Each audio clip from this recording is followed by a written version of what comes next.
edges. This is what the mindset of a student is. But it's not actually that way. Even if you make smooth cars, like for example, if I take a car, I make the bonnet as smooth as it is like and very curved, means that the drag will be very less. But what if it is protruding out of its plane?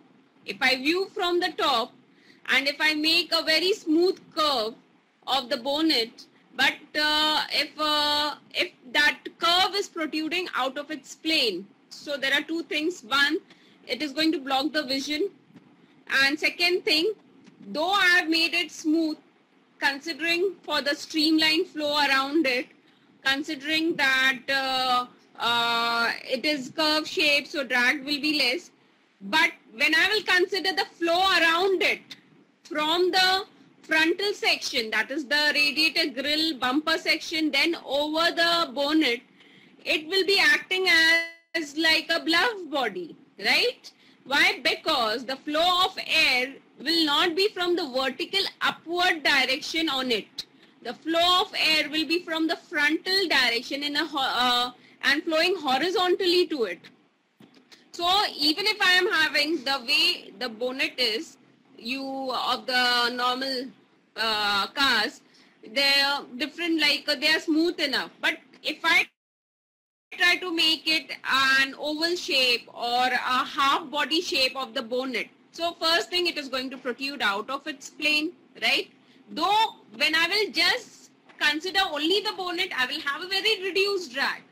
Why? Because the flow over it as a half body, which is like the half body of the raindrop or the teardrop, so it will be having very reduced drag. But as a part of the car, and for the car, as I kept on telling you since start, like we have to consider the entire car as a whole from front to start. So it is going to increase the drag. Not only it is going to increase the drag, but it is also going to affect the other parameter, that is blocking the visibility. Ma'am, your voice is breaking. Okay.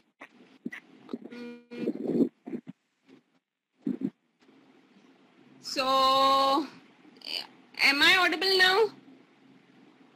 Is it clear? Yes, ma'am. Okay. So, this is the reason, like though you have made the same thing like with the boot part, if I taper it down with a long tail, if I taper the boot part down, what is going to happen? The drag should be very less. Why? Because if I will just make any fluid flow on the tapered side, which is like tapering down near the rear bumper, so it is like just going to flow like a slide, like I have kept something or any fluid, it will just flow. But no, why? On the other hand, I am increasing the wake region or the gap between the rear windshield and the taper. More of the space is becoming available, and so like the turbulent flow will increase in that area. So I know that curve shapes and smooth shapes are going to help me to give better drag coefficient, means improved reduced drag and improved aerodynamic, like improved streamline flow. Now the problem with this is you need to take care, because you have to incorporate it with the vehicle structure. So you just cannot build that, like on the rooftop also. I cannot have a half body so that I can have an improved streamline flow on the rooftop. Though detachment may take place in that case. So I cannot build that rooftop as a half.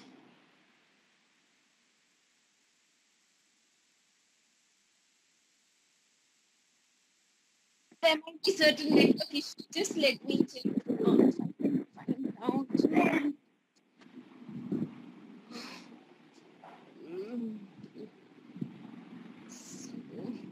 So, yeah,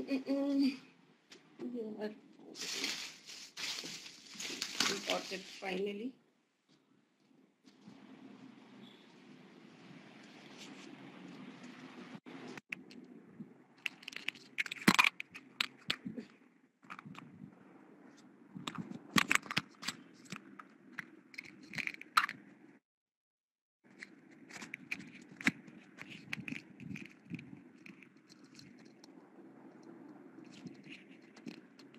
Now it is clear?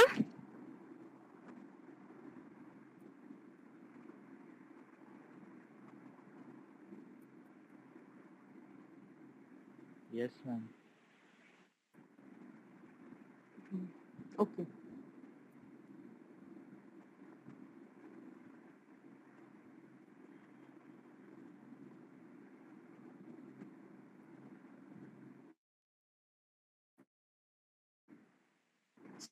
So now you can see, like you have already done density, you have done viscosity, you know thermal conductivity, everything. But then we will start with the basic and we'll relate it with the vehicle part also. So density, as you know, very clearly it is mass upon volume, right? Now, the density of any material as it is defined, it is mass per unit volume. So in fluid, this property depends on the pressure as well as on temperature. Now, the highest speed achieved by land vehicles means is in the order of the speed of the sound, and which is around 340 meter per second. So normally, even the aircraft or the all the aerial vehicles are given, basically they are compared with the Mach number. So Mach number is like basically the velocity of the object with respect to the velocity of the sound in air. So if the Mach number is 1, it means the velocity of that object is having the same speed of that of the sound. So basically Mach number is the speed of the object with respect to the speed of the sound. And the medium of the fluid should be same. Like if you are considering the speed of the fluid, so Mach number 1, it means the speed of that particular object is same as that of the speed of the sound. So the highest speed achieved by land vehicles is that the speed of the sound, which is 340 meters per second and which comes around 765.6 miles per hour. So in the flow field of this body exposed to such a free stream, the compressibility of the air, and if it can be compressed or if it cannot be compressed, then the variation of the density due to the changes of pressure and temperature should be considered. So that is why we are going to see the density, and that is why we are going to see the viscosity.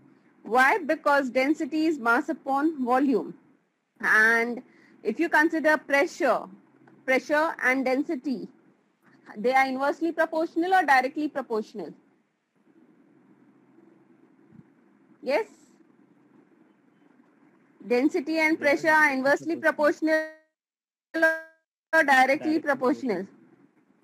Directly proportional? Yes, Okay. pressure Yes. बढ़ेगा तो density Okay. Yes, ma'am. So density and pressure, Zafar Hashmi. Okay, directly proportional. So that is why here we need to understand, that is why we are going through this fundamental properties. Why? Because pressure, when we are dealing with aerodynamics, we are dealing with the pressure and the velocity, two important parameters which are inversely proportional to each other, right? Pressure and velocity are inversely proportional to each other. But then what are the other terms which are contributing towards this pressure?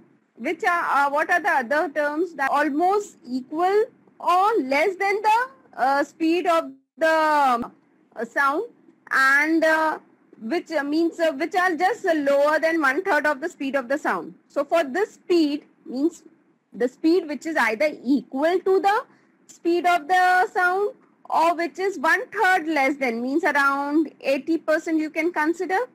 For this speed, the variation of pressure and temperature in the field varies. Vehicle, ये उसका Mach number 1 है, इसका मतलब speed of the vehicle is, it means 100%, approximately 100%, या तो उससे less होगा, suppose 200 है या 250 है या 280 है meters per second. So in that case क्या हो गया आपका, that is less than the speed of the means that is approximately 80%, 85% or 75%. So in that case क्या होगा, प्रेशर चेंज होगा और टेम्परेचर जो फील्ड एयर फील्ड है व्हीकल के बाहर, जो एयर फील्ड है या स्ट्रीम है, एयर स्ट्रीम है, उसकी वेलोसिटी और प्रेशर में चेंजेस आएंगे. बट ये लेकिन हमको निग्लेक्ट करना है, means we neglect these things and fluid can be regarded as incompressible. So in the case of air, the density is a constant property. तो यहाँ पर आपका क्या हो रहा है, डेंसिटी क्या हो गई है, कांस्टेंट प्रॉपर्टी हो गई.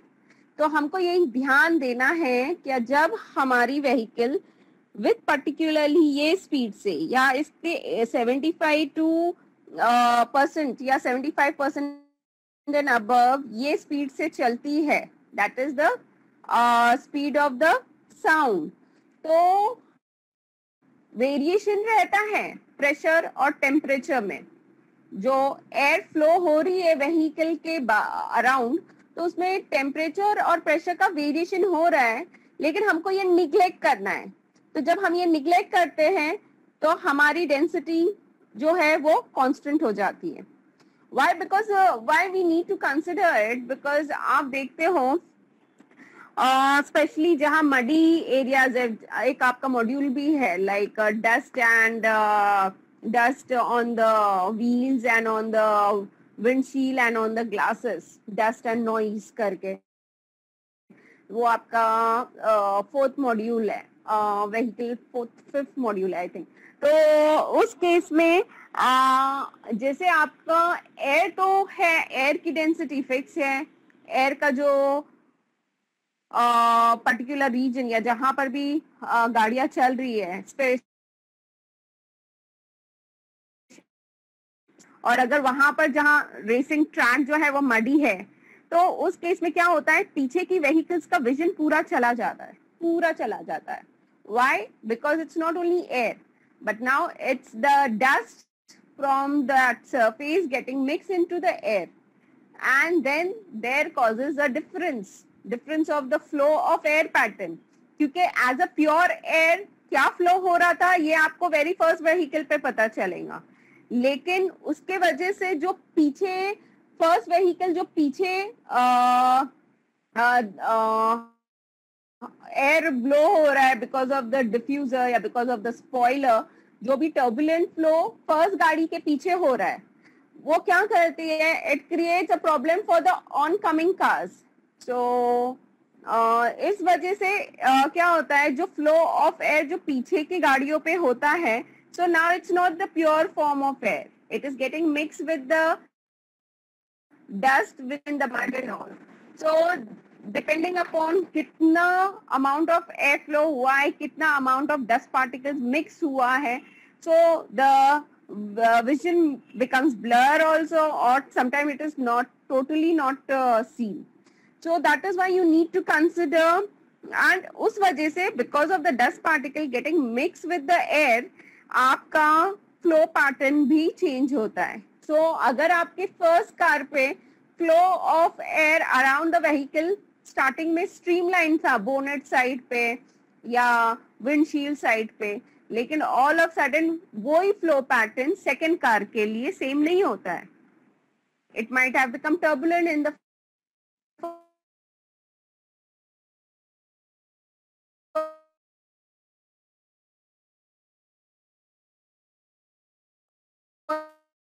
first rare portion of the first vehicle. So these are the reasons like you need to consider, and it depends where the flow path means where the vehicles are speeding up or where the vehicles are running. So in this case, air density is constant property, and value of which is density is 1.2250 kg per meter cube.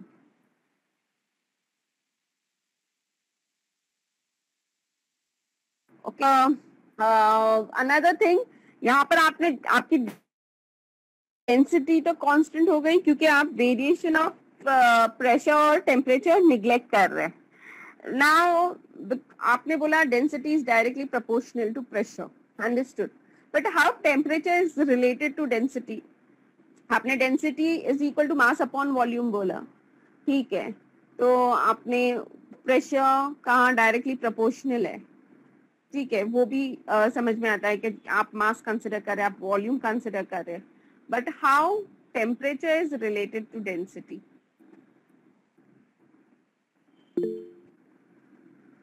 Yes.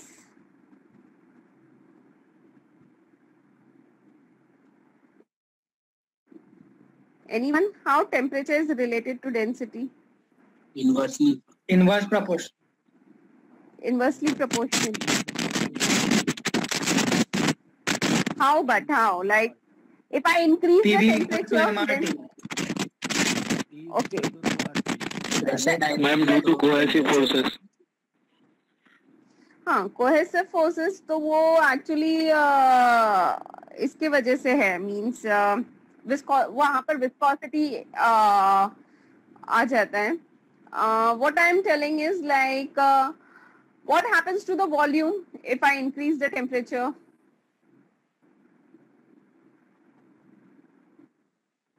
Volume will increase. बढ़ेगा volume. हाँ, so density is equal to mass upon volume. Volume बढ़ेगा, mass constant है, तो density decrease हो जाएगी. सो इस वजह से आपको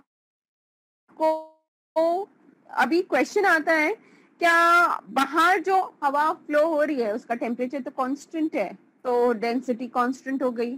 प्रेशर कांस्टेंट है तो डेंसिटी कांस्टेंट हो गई. Then how it is going to affect? अब जब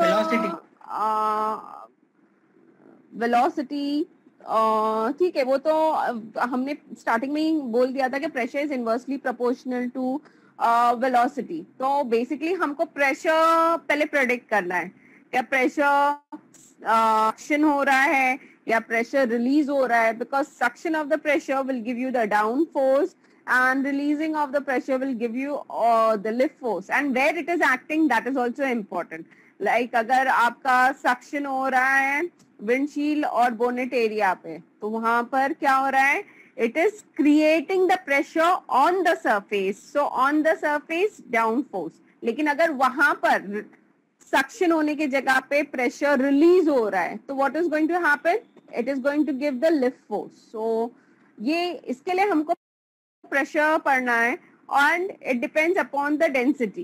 एंड डेंसिटी तो नॉर्मली एक नॉर्मल हाईवे पे अगर 2-3 कार्स लाइन में जा रही है, विच इज लाइक नॉर्मल आपका सीमेंट रोड है, so then there is not at all issue of such thing. It's okay, fine, क्योंकि आपको नॉर्मली जो कार का प्रोफाइल है, कार का स्ट्रक्चर है, उसी के ऊपर आपको ड्रैग कोएफिशिएंट मिलेगा. लेकिन जब आप कहीं पर एक रीजन है जहां पर आप all of sudden high speed से जा रहे हैं, फिर बीच में पोथोल आ गया है, वहां पर थोड़ा सा मडी वाटर है, फिर आगे जा रहे हो तो रोड ही नहीं है, पूरा मडी एरिया है, फिर आप आगे जा रहे हो तो वाटर मतलब कुछ छोटा सा क्लीन वाटर है लेकिन है, so then it makes a difference. It makes a difference for the flow of air beneath the floor surface, and over the surface it depends, like if it is like only the speed of the vehicle is equal to the speed of the air, oncoming air, but then if the air at that time, the flow of air is very windy, तो वहां पर आपको आपकी speed को not only the flow of air which is coming which is equal to its speed, but along with the speed of the wind that is adding to it has to be resisted. Like आप देखते हो जब बारिश में कभी कभार बारिश नहीं हो रही है लेकिन हवा बहुत जोर से चल रही है, राइट? तो आप क्या कर रहे हो? Normally when there is no means जब हवा नहीं चल रही है और आप विंडो में खड़े हो तो यू डोंट फील, क्या आपको कुछ रेजिस्ट करना पड़ रहा है, लेकिन जब आप वही विंडो में हवा तेज चल रही है तो आप खड़े रहते हो तो आपको ऐसे फील होता है कि आपको कुछ रेजिस्ट करना पड़ रहा है. सिमिलरली जब आप एक्चुअली अम्ब्रेला खोलते हो तो normal when it is raining without force of wind तो आप नॉर्मल अम्ब्रेला पकड़ के चल सकते हो, लेकिन जब हवा भी चलती है साथ में तो आपको उस हवा को रेजिस्ट करने के लिए you try to change the direction of your umbrella. Otherwise normally आपकी अम्ब्रेला क्या हो जाती है, उल्टी हो जाती है या व्हाटएवर वो चले उड़ जाती है. So this like a windy climate. जब बिना हवा के आप कोई चीज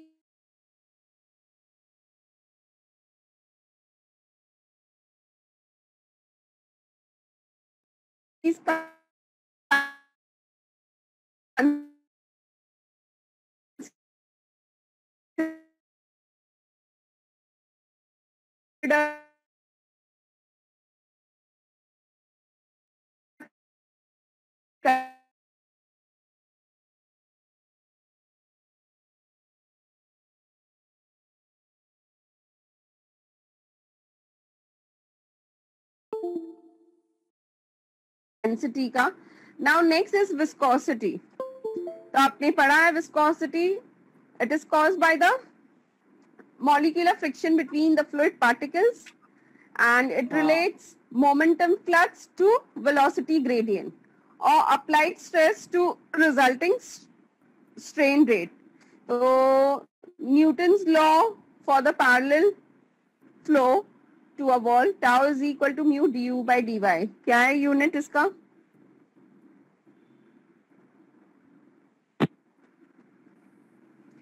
Newton second per metre square. Viscosity का यूनिट क्या है? Newton second per metre square.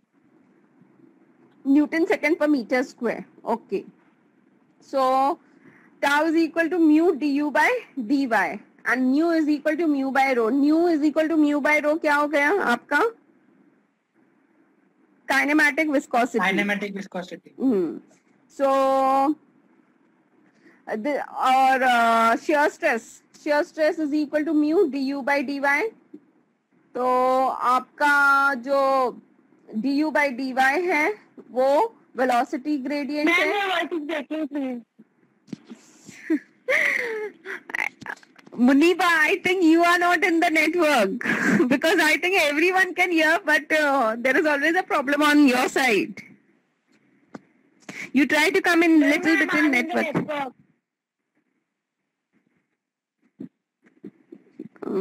किस में प्रॉब्लम आ रहा है? अच्छा, 1 minute, just let me check. ये दोनों का ही प्रॉब्लम है सिर्फ. Okay, now is it clear? Hello? Yes, Muniba. Yes, Aliasgar. उनका वो दोनों का प्रॉब्लम है. Yes ma'am. अच्छा, मुनीबा खाली हमारे लेक्चर में प्रॉब्लम आती है कि सारे लेक्चर्स में प्रॉब्लम आती है? मैम जो भी लेक्चर में प्रॉब्लम आती है हम बोलते हैं. नहीं, मतलब मुझे ये पता करना है कि हमारे एंड से प्रॉब्लम है, क्योंकि अगर आपको मैम सारे लेक्चर्स में प्रॉब्लम आती है, नेटवर्क का इशू है तो मतलब फिर आपके साइड से प्रॉब्लम है. लेकिन अगर खाली साइड से प्रॉब्लम है मैम, अभी आपके साइड से प्रॉब्लम आ रहा है. अभी वॉइस ब्रेक हो रही है मैम. वॉइस ब्रेक हो रहा है. हाँ, वो हमको भी पता चला कि हमारी वॉइस ब्रेक हो रही है. ये हाँ, अभी सही है, क्योंकि अगर हमारी वॉइस ब्रेक होती है तो हमको भी पता चलता है कि हमारी वॉइस ब्रेक हो रही है. अभी जस्ट फ्यू सेकंड्स पहले ब्रेक हो रही थी, लेकिन अभी सही है. Yes ma'am. अभी सही है ना Muniba? Okay, so let's proceed with viscosity. Viscosity ka, so we have seen now like mu, and that is unit of viscosity is Newton second per meter square, and your shear stress is tau is equal to mu du by dy. and your kinematic viscosity is equal to mu by rho. So again, these depends on pressure and temperature. For incompressible fluids, only temperature dependent exists for mu and nu. For air, viscosity 10 raised to -5, and for kinematic viscosity is 1.4607 into 10 raised to -5. So the viscosity of real fluid is the physical reason for the occurrence of the friction drag in the presence of a velocity gradient at a wall. अब हमने ये पढ़ दिया density and viscosity.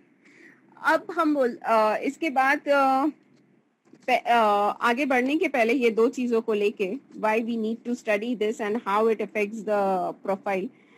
Viscous force also depends on the temperature, right? मतलब incompressible fluid के लिए क्या कहा गया है कि temperature depends means temperature dependence exists for mu and v. तो अगर इनकॉम्प्रेसिबल फ्लूइड है तो वैसे भी हमने क्या कहा स्टार्टिंग में जब डेंसिटी कंसिडर कर रहे थे, हाई स्पीड्स पे हम लोग वेरिएशन ऑफ प्रेशर और टेम्परेचर ऑलमोस्ट मतलब निग्लेक्ट करते हैं और इस वजह से हमारी डेंसिटी कांस्टेंट हो जाती है और फ्लूइड जो होता है वो इनकॉम्प्रेसिबल हो जाता है, राइट? वैसे ही जब फ्लूइड इनकॉम्प्रेसिबल हो रहा है तो only thing that is going to affect viscosity is temperature. So यही बोला गया है for incompressible fluid only temperature dependence exist for mu and nu. So viscosity of liquid decreases with increase of temperature and viscosity of gases increases with increase in temperature. अब ये जो viscous force जो होता है वो दो चीजों पे डिपेंड करता है, एक कोहेसिव फोर्स और एक मॉलिक्यूलर मोमेंटम ट्रांसफर. सो अब ये जो दो चीजें हैं विस्कोसिटी ऑफ लिक्विड और विस्कोसिटी ऑफ गैस, तो लिक्विड की विस्कोसिटी क्या होती है? डिक्रीज होती है विद इंक्रीज ऑफ टेम्परेचर. हम लोग क्यों ये डिस्कस कर रहे हैं? क्योंकि again I am repeating, incompressible fluid के लिए विस्कोसिटी और kinematic viscosity becomes temperature dependent, means a temperature dependence exist for mu and new. तो हमको ये जानना जरूरी है क्या चेंज ऑफ टेम्परेचर से विस्कोसिटी पे क्या असर होता है, क्योंकि that is applicable for incompressible fluid also. So viscosity of liquid decreases with increase of temperature and viscosity of gases increases with increase of temperature. ये क्यों होता है? लिक्विड और जो आपका विस्कस फोर्स है वो दो चीजों पे डिपेंड होता है, cohesive force and molecular momentum transfer. अब मॉलिक्यूलर मोमेंटम ट्रांसफर एक्चुअली हमको इतना डीप में जाना नहीं है क्योंकि आपने फ्लूइड मैकेनिक्स पढ़ा है, फिर भी जब एज आई टोल्ड यू जब एक बल्क ऑफ फ्लो या स्ट्रीम फ्लो होता है तो फर्स्ट लेयर से सेकेंड लेयर से थर्ड लेयर से फोर्थ लेयर. तो अगर जो फर्स्ट लेयर है और सेकेंड लेयर है थर्ड लेयर है, इनके बीच में भी मॉलिक्यूलर मोमेंटम ट्रांसफर होता है एंड ये डिपेंड करता है कि वो किस पे फ्लो हो रहे हैं. मींस अगर कोई फिक्स है उस पे फ्लो हो रहे हैं तो चीज फिक्स है, तो वो जो चीज फिक्स है उसकी वेलोसिटी 0 है और उस पे जब वो लोग फ्लो होते हैं तो क्या होता है, क्या इनिशियली जो स्टेशनरी ऑब्जेक्ट पे फ्लो हो रहे हैं तो स्टेशनरी ऑब्जेक्ट की वेलोसिटी तो 0 है क्योंकि वो स्टेशनरी है. तो जो फर्स्ट लेयर स्टेशनरी ऑब्जेक्ट से अटैच होके फ्लो होती है तो उसकी कुछ वेलोसिटी रहती है, लेकिन वो because it gets resistance, surface resistance on which it is flowing, तो वो डिक्रीज हो जाती है. एंड सिमिलरली फिर जो उसके ऊपर जो लेयर है उसकी वेलोसिटी थोड़ी हाई रहती है, फिर उसके ऊपर जो लेयर है उसकी वेलोसिटी थोड़ी हाई रहती है. तो this is because of the momentum transfer that takes place. Similarly अगर कोई ऑब्जेक्ट मूविंग ऑब्जेक्ट है तो उसकी कुछ वेलोसिटी रहेंगी. देन अगेन वो मूविंग ऑब्जेक्ट कौन से डायरेक्शन में, opposite to the flow of the stream या in the direction of the flow of the stream, तो वो डिपेंड करता है. Then shape of the object कैसे है, shape of the object whether it is making the flow around it or whether it is obstructing the flow. तो बहुत सारी चीजें आती है when it is flowing. तो जो viscous force है बेसिकली दो चीज पे डिपेंड करता है, cohesive force और molecular momentum transfer. लिक्विड में क्या होता है, कोहेसिव फोर्स जो है वो प्रीडोमिनेट करता है मॉलिक्यूलर मोमेंटम ट्रांसफर को. तो जब टेम्परेचर इंक्रीज होता है कोहेसिव फोर्स डिक्रीज होता है और विस्कोसिटी डिक्रीज होती है. एंड गैसियस में क्या होता है, मॉलिक्यूलर मोमेंटम ट्रांसफर प्रीडोमिनेट करता है कोहेसिव फोर्स को. तो जब टेम्परेचर इंक्रीज होता है तो मॉलिक्यूलर मोमेंटम ट्रांसफर इंक्रीज होता है और विस्कोसिटी इंक्रीज होती है. So this is the basically reason for this viscosity increase and decrease. Now ये दोनों चीज जो है ये basically gives a drag on the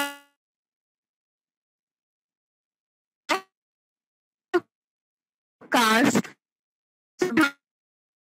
We have okay, so that is why ये हमको पढ़ना था. क्या मतलब डेंसिटी और विस्कोसिटी के ऊपर.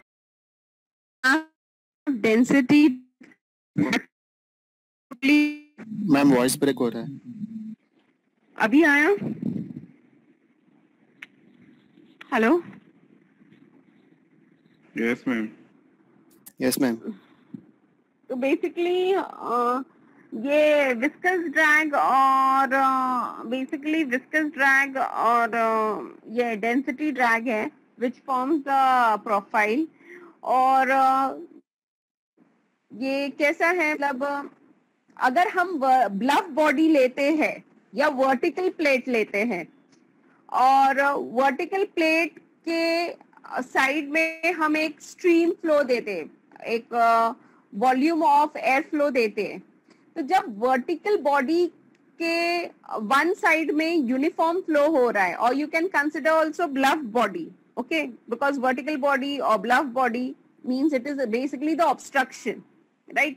तो एक साइड पे उसके एक यूनिफॉर्म फ्लो हो रहा है. उसके बाद क्या होता है, उसके बाद वो फ्लो जो है वो वर्टिकल एज जहाँ खत्म होती है. हेलो. यस. आप स्लाइड बदल रही हो क्या? क्योंकि मेरे यहाँ पर एक ही स्लाइड. हाँ अभी आया. हाँ नहीं वो सेकंड चीज है, वो इसी से रिलेटेड है. मतलब मेरे यहाँ पर एक ही स्लाइड चल रही थी पिछले कुछ मिनट. हाँ वो एक ही फर्स्ट स्लाइड ही चल रही है. ये अभी आपको इससे रिलेटेड एक वीडियो बताना है. ये हैंग क्यों हो गया.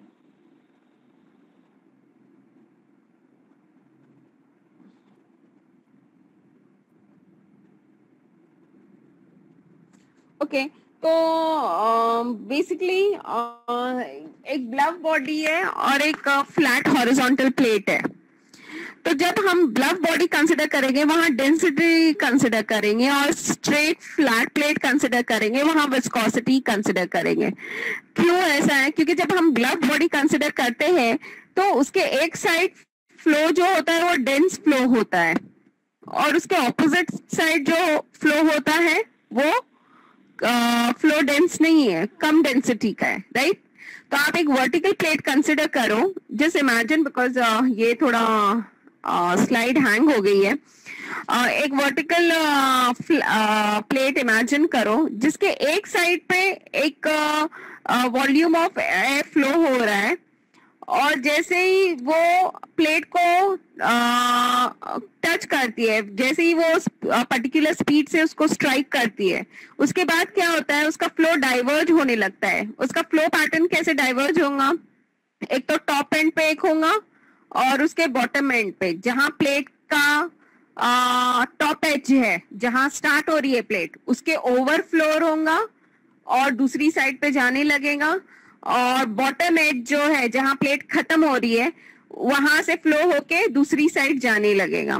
तो बेसिकली ये आपका डेंसिटी के लिए कंसिडर होगा। तो क्या हो रहा है, एक साइड प्लेट के क्या हो रहा है, फ्लो बहुत डेंस है, दूसरी साइड जो प्लेट के है वो फ्लो बहुत जो है वो बहुत क्या बोलते हैं, कम डेंस है। विस्कोसिटी के लिए हम क्या कंसिडर करेंगे, यही हॉरिजॉन्टल प्लेट कंसिडर करेंगे, जहां पर हॉरिजॉन्टल प्लेट पे आपका फ्लो हो रहा है। ये कहाँ चला गया प्लेट का,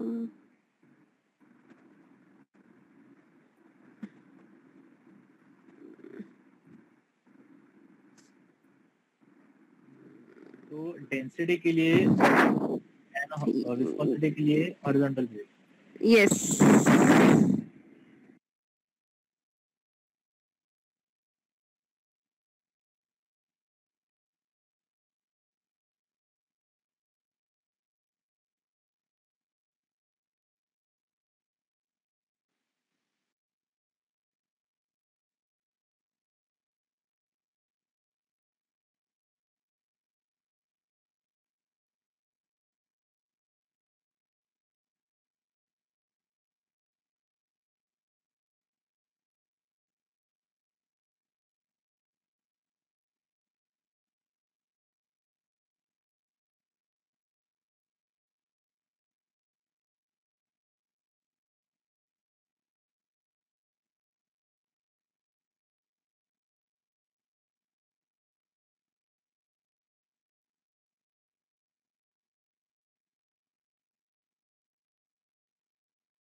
ओके। तो अभी ये आप कार का डायग्राम जो देख रहे हैं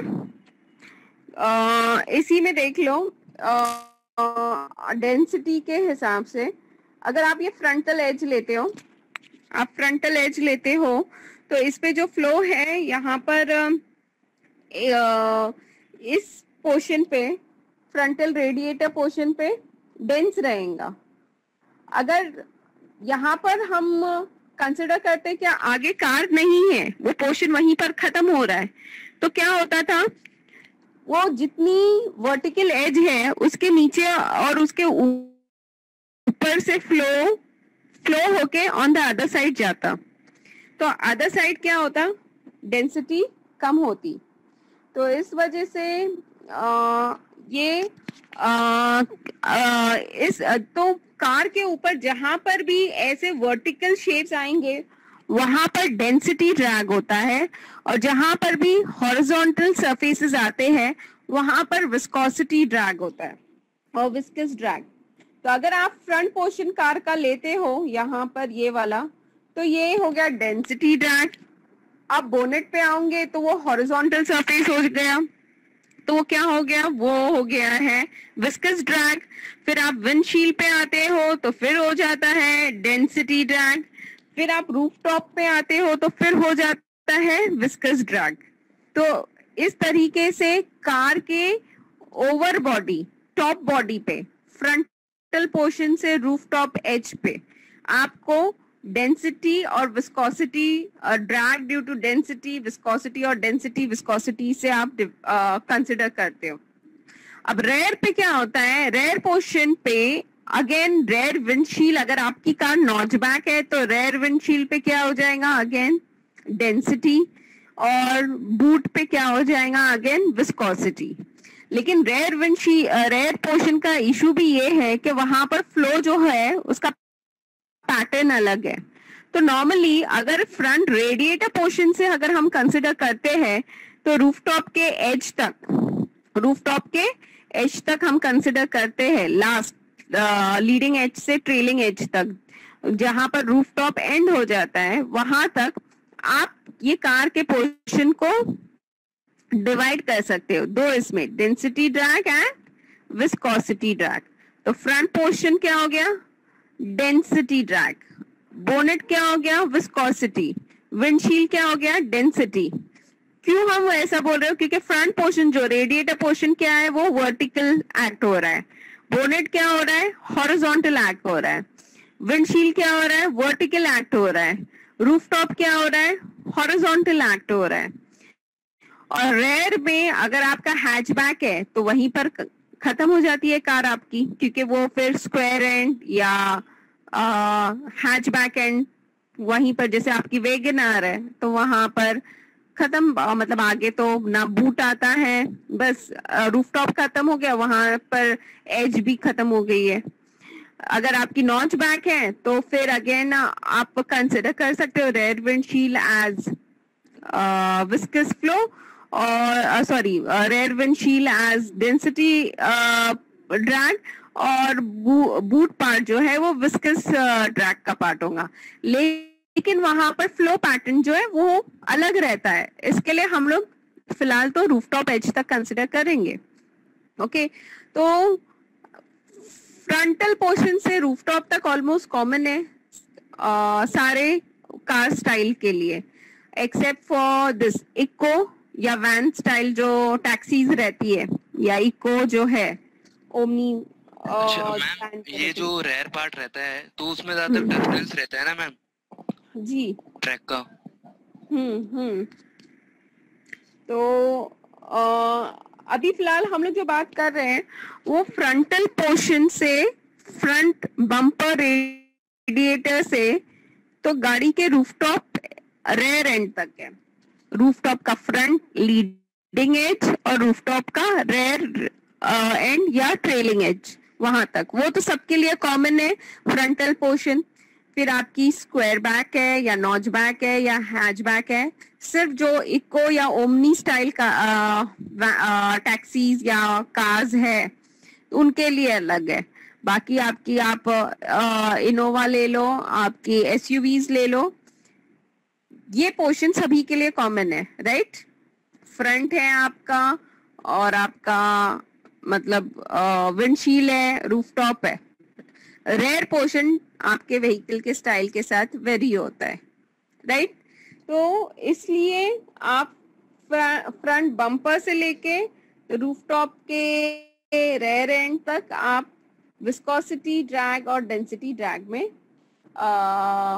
वो कर सकते हो, कंसिडर कर सकते हैं कि कौन सी एज विस्कोसिटी के लिए और कौन सी एज डेंसिटी के लिए। So let's see a video how it makes a difference.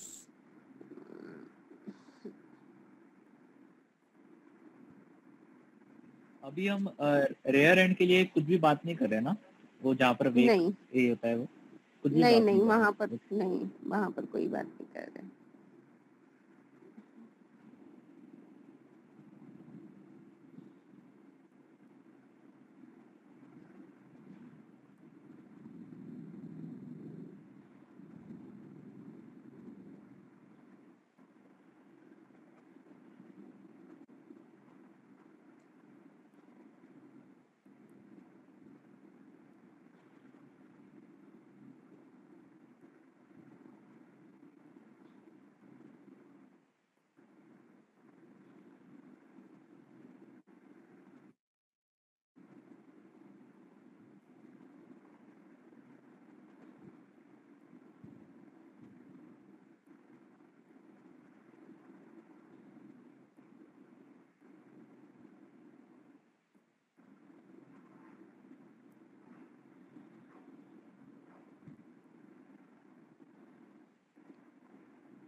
dt by dy जो है वो आपका टेम्परेचर ग्रेडियंट है।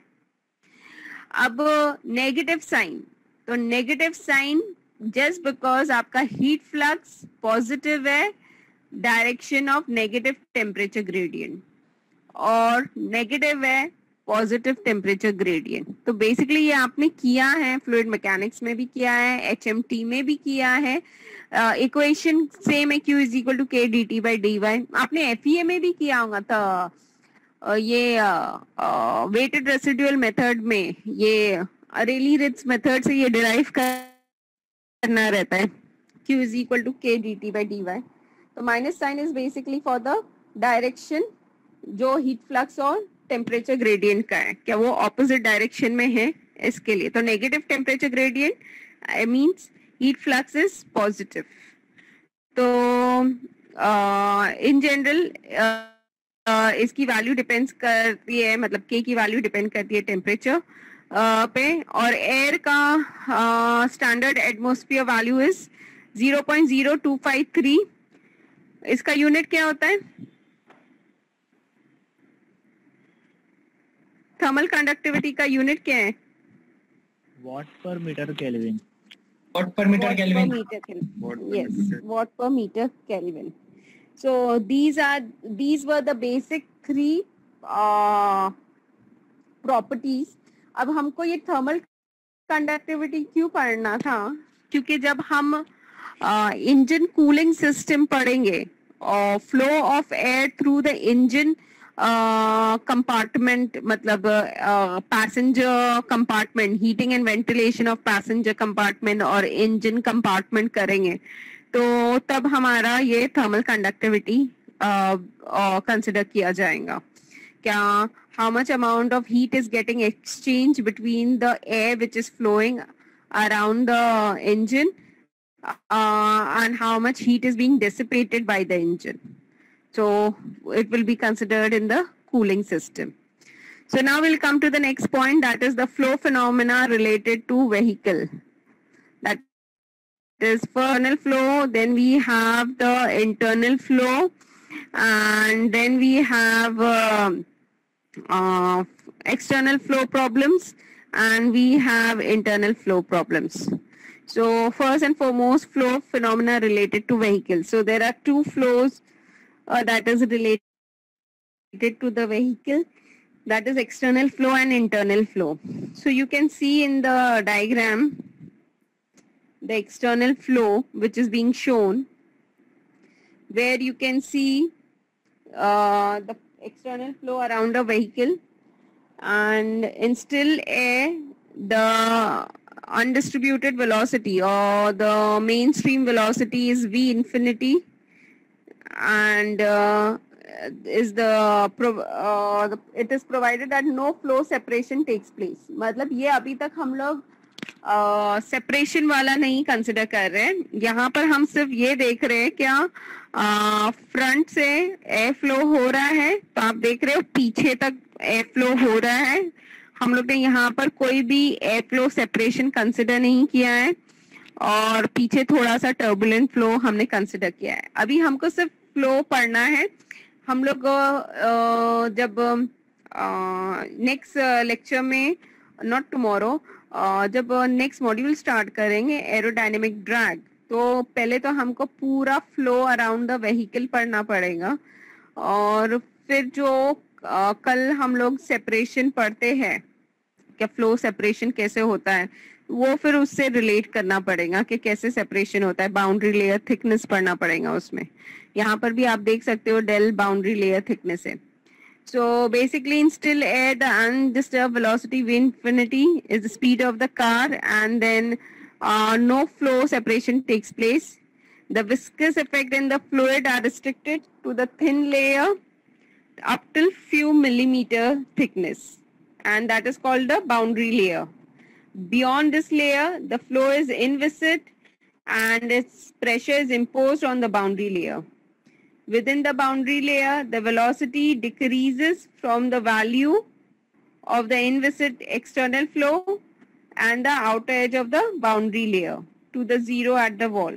तो ये आपका पूरा flow जो है, यहाँ पर आपको बताया जा रहा है कि ये जो आपका बाउंड्री लेयर थिकनेस है डेल, तो आपका जो सरफेस है वहां से आपका जो वेलोसिटी प्रोफाइल आप देखोगे यहाँ पर,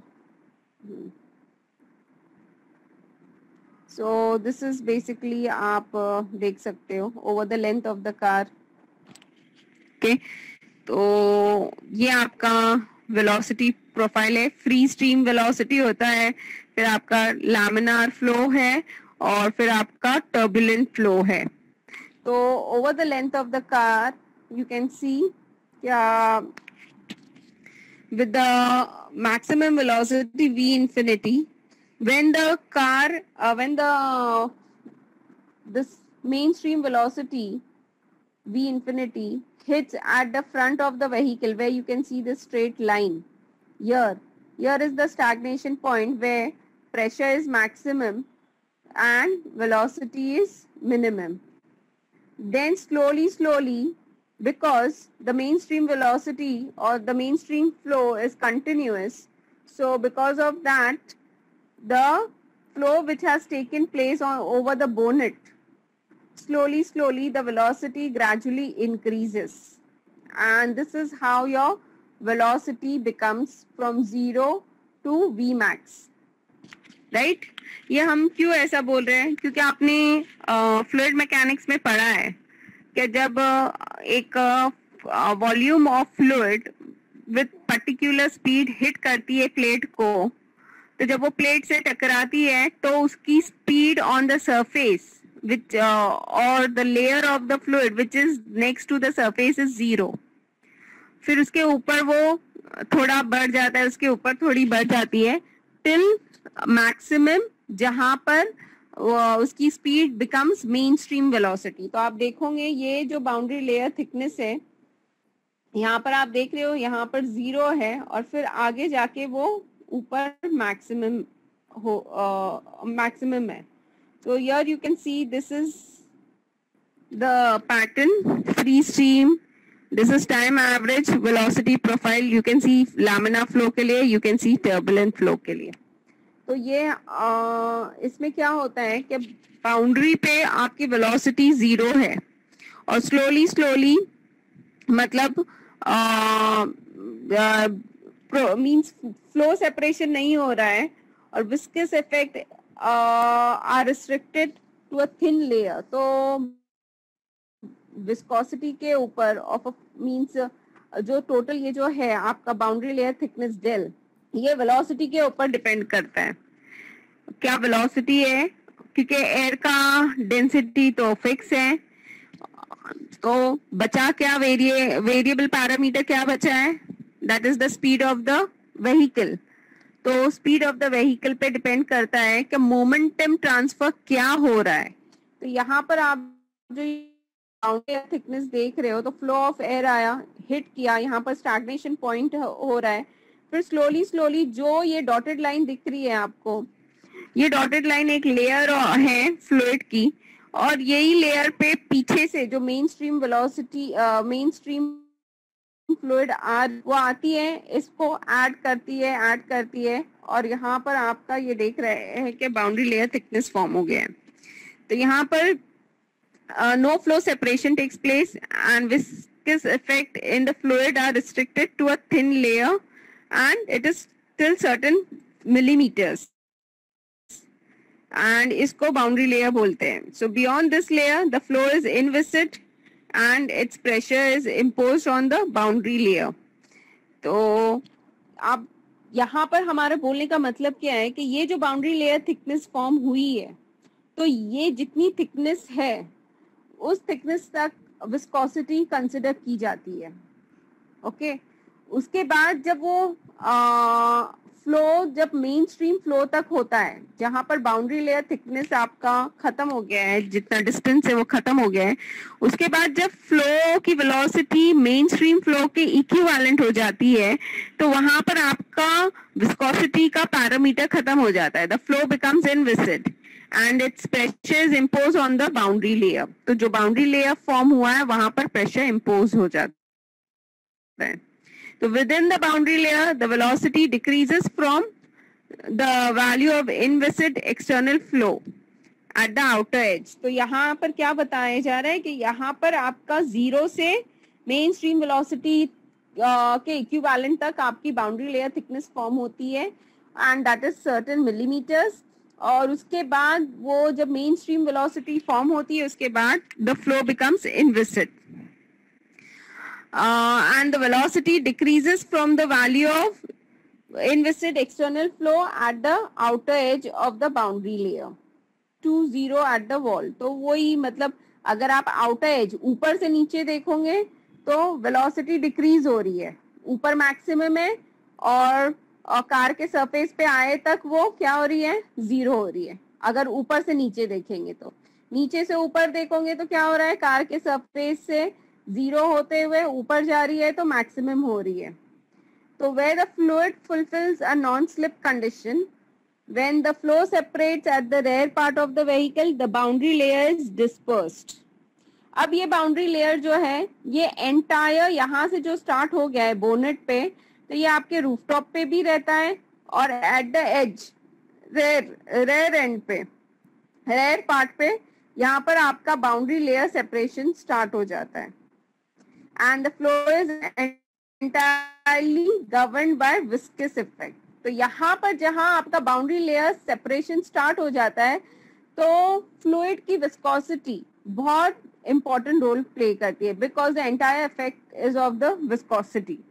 तो जब व्हेन आई वाज टेलिंग क्या ये हम दो पैरामीटर्स क्यों डिस्कस कर रहे हैं, जब रेसिंग कार्स कंपटीशन होती है और जहां पर हम एक्सटर्नल फैक्टर्स भी कंसिडर करते हैं कि हाउ इज द और स्पेशली एरोडायनेमिक में it's not only with the speed of the vehicle, यहाँ पर तो हम कंसिडर कर ही रहे हैं कि हमको flow of air around the vehicle means air becomes an external part. It is nothing to do with the making of the car or building of the car or weight of the car or anything. It is something that is an external part where it will be coming into contact with the vehicle when it will be flowing, when it will be moving on the road. So ये जब हम consider करते हैं density and viscosity, तो जब भी हमारा vehicle कौन से कहाँ पर फ्लो हो रही है, मतलब कहाँ पर मूव हो रही है, कहाँ पर चल रही है, वहां पर बहुत इम्पोर्टेंट प्ले करता है. क्योंकि जैसे हमने कहा क्या डस्टी एरिया है या मडी रोड है, तो वहां पर आपकी फर्स्ट कार का जो ड्रैग मिलेगा और सेकंड कार का जो ड्रैग कोएफिशिएंट मिलेगा, it will not be because of the shape of the vehicle, right. It will not be because of the shape of the vehicle, because वो तो tested है कि इसका कोएफिशिएंट ऑफ ड्रैग इतना है. फिर ऑल ऑफ सडन चेंज क्यों? क्योंकि जो flow of air around the first car थी और उसका डेंसिटी जो था और प्रेशर एक्सर्टेड जो था वो सेकेंड और थर्ड कार पे डिफरेंट है, फ्लो पैटर्न डिफरेंट है. अब now the reason is not because of the car profile, now the reason is because of the air quality of air. So this is why you need to heed on the viscosity and density. So जब आपका flow entirely govern होता है, मतलब यहाँ पर rare पे जब separation होता है बाउंड्री लेयर का, तो जब यहाँ पर आपका टोटली फ्लो जो गवर्न होता है वो विस्कस इफेक्ट से होता है. And such regions are quite significant compared with the characteristic length of the vehicle. तो ये लेंथ पे भी डिपेंड करता है. जैसे अभी प्रीवियस वीडियो जहां देखे आपने, एक एसयूवी स्टाइल का कार था और एक नॉर्मल सेडान कार थी आपकी. तो आपने देखे क्या top length and the bottom length, it matters.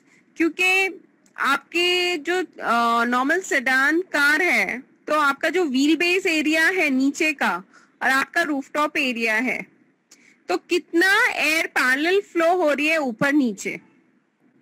और अगर रूफटॉप एरिया छोटा है, कार छोटी है और व्हील बेस तो बट ऑब्वियस कंपैरेटिवली थोड़ा बड़ा रहेगा क्योंकि कॉम्पैक्ट कार है, तो उस केस में क्या हो रहा है कि आपकी flow of air on the top of the surface and on the bottom of the floor panel is parallel for a very small time.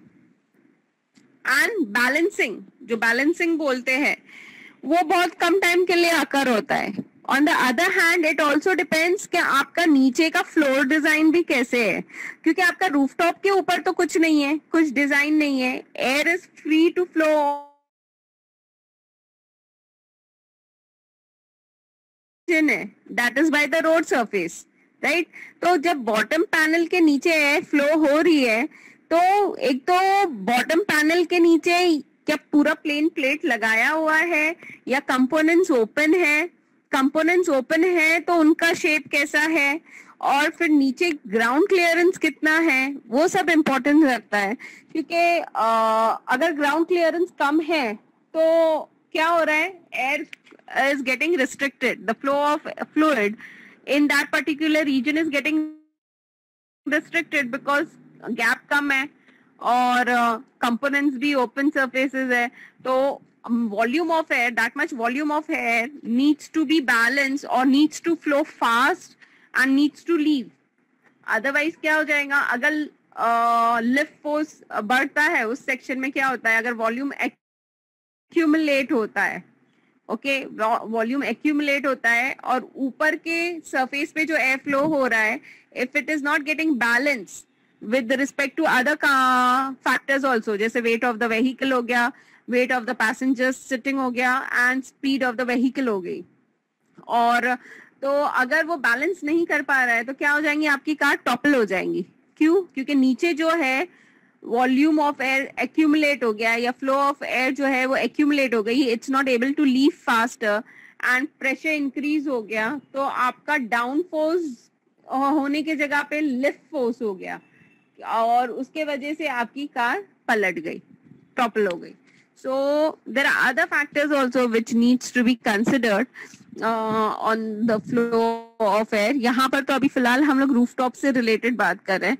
तो length of the car, this is how it matters कि length of the car top पे क्या है, bottom पे क्या है, and how much is the floor running parallel and how much is the balance of the force due to like fluid is occurring on the top of the vehicle and at the bottom of the vehicle. And then at some distance. Hello ma'am. Yes ma'am, तो ये मतलब rear view में जो रहेगा car के, तो वहाँ पर ज्यादा तक विस्कस फोर्स का ही इफेक्ट रहेगा क्या, डेंसिटी का नहीं रहेगा क्या? कहाँ पर नहीं रहेगा ना rear. That is why I told, rear पे क्या है ना कि आपका व्हीकल का स्ट्रक्चर मैटर करता है, बहुत इम्पोर्टेंट.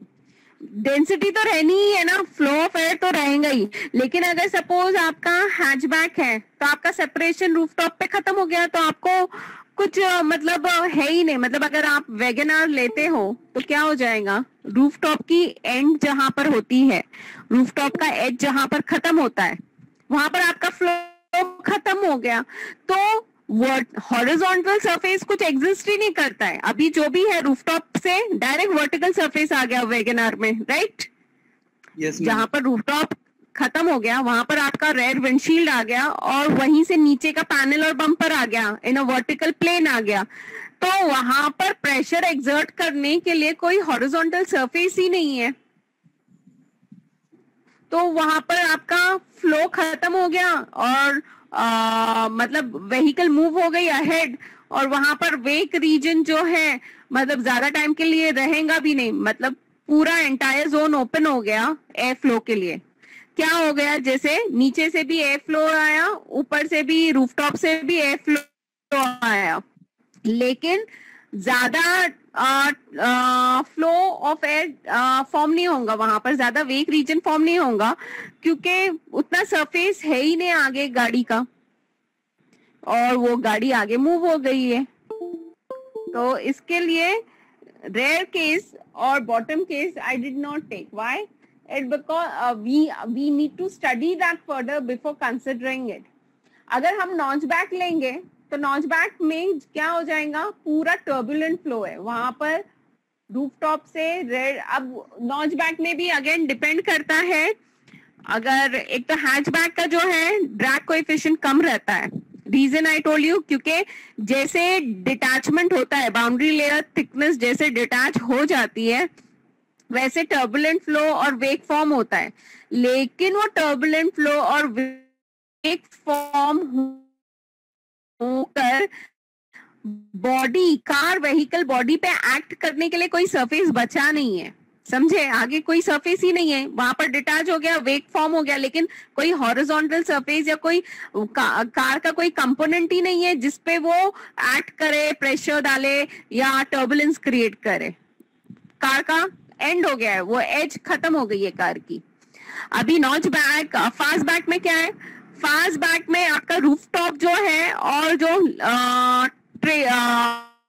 बम्पर एंड जो है इतना क्विक है, मतलब फास्ट बैक मींस आपका रूफटॉप जहां पर एंड हो रहा है और जो rear end of the vehicle है वो स्मूथ लाइन से इतना कनेक्टेड है और इतना शॉर्ट, मतलब उसका जो पीछे की जो लेंथ रहती है रूफटॉप से रेयर साइड तक इतनी छोटी रहती है कि आपका रेयर विंडशील्ड भी उसी में कवर हो रहा है और आपका बूट पार्ट भी उसी में कवर हो रहा है। लेंथ फ्रॉम द रूफटॉप और टिल रेयर एंड बम्पर आप देखोगे तो बहुत छोटा एरिया है, बहुत छोटा एरिया है, और मोर ओवर छोटा तो छोटा है, ऊपर से एकदम स्मूथ सरफेस है, ऐसा लगेगा ही नहीं। आप साइड व्यू से देखेंगे तो आप पता ही नहीं कर पाओगे कि रूफटॉप कहां पर खत्म हो रहा है, रेयर विंडशील्ड कहां पर स्टार्ट हो रहा है, कहां पर खत्म हो रहा है, आपको एक पूरा एक कर्व में दिखेगा।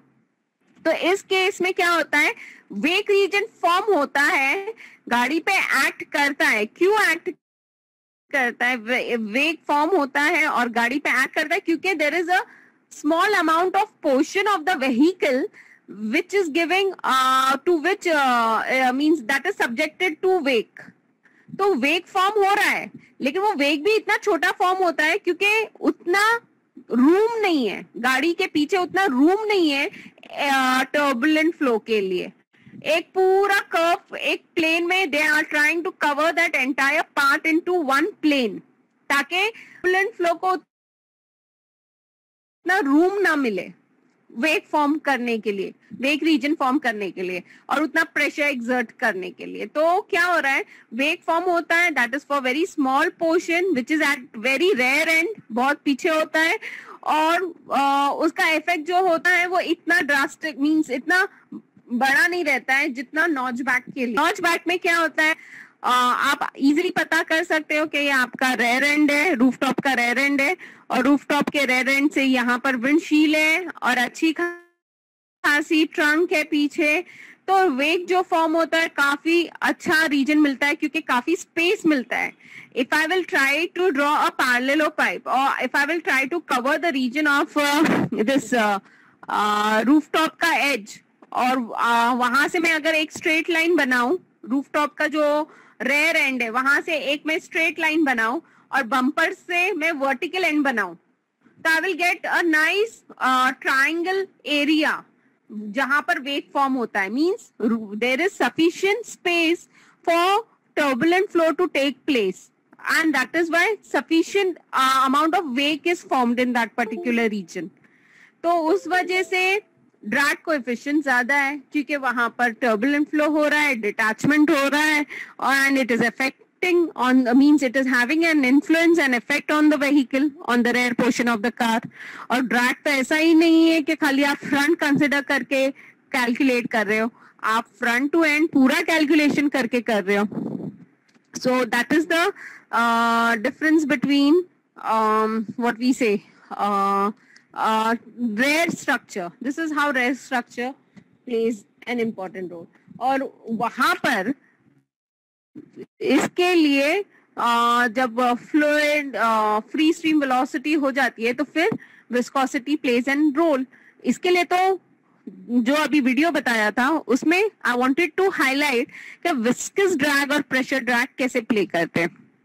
तो जैसे ही आपकी मेन स्ट्रीम वेलोसिटी हो जाती है, जीरो वेलोसिटी से मेन स्ट्रीम वेलोसिटी हो जाती है, तो आपकी जो फ्लूइड है वो क्या हो जाता है, उसके it becomes incompressible, right, and then moreover after becoming incompressible it also value of inviscid जो है आपका जो है with in the boundary layer, velocity decreases from the value of inviscid external flow at the outer edge of the boundary layer to the zero at the wall, or where the fluid fulfills a non-slip condition. और flow separate at the rear part होता है, boundary layer is dispersed and flow is entirely governed by viscous effect. तो जब boundary layer separation हो जाता है, boundary layer disperse हो जाता है, पूरा मतलब जो form हुआ था thickness वो पूरा disperse हो गया, तो flow is entirely governed by the viscous effect. Means how the fluid, how freely it is flowing on the surface. तो such regions means ये particularly हम पूरा study करने वाले क्या separation कैसे होता है and Reynolds number वगैरह हम पढ़ने वाले हैं. Reynolds number, ratio between inertia and viscous force, और कैसे रेनॉल्ड्स नंबर प्ले करता है, कैसे external flow problem, internal flow.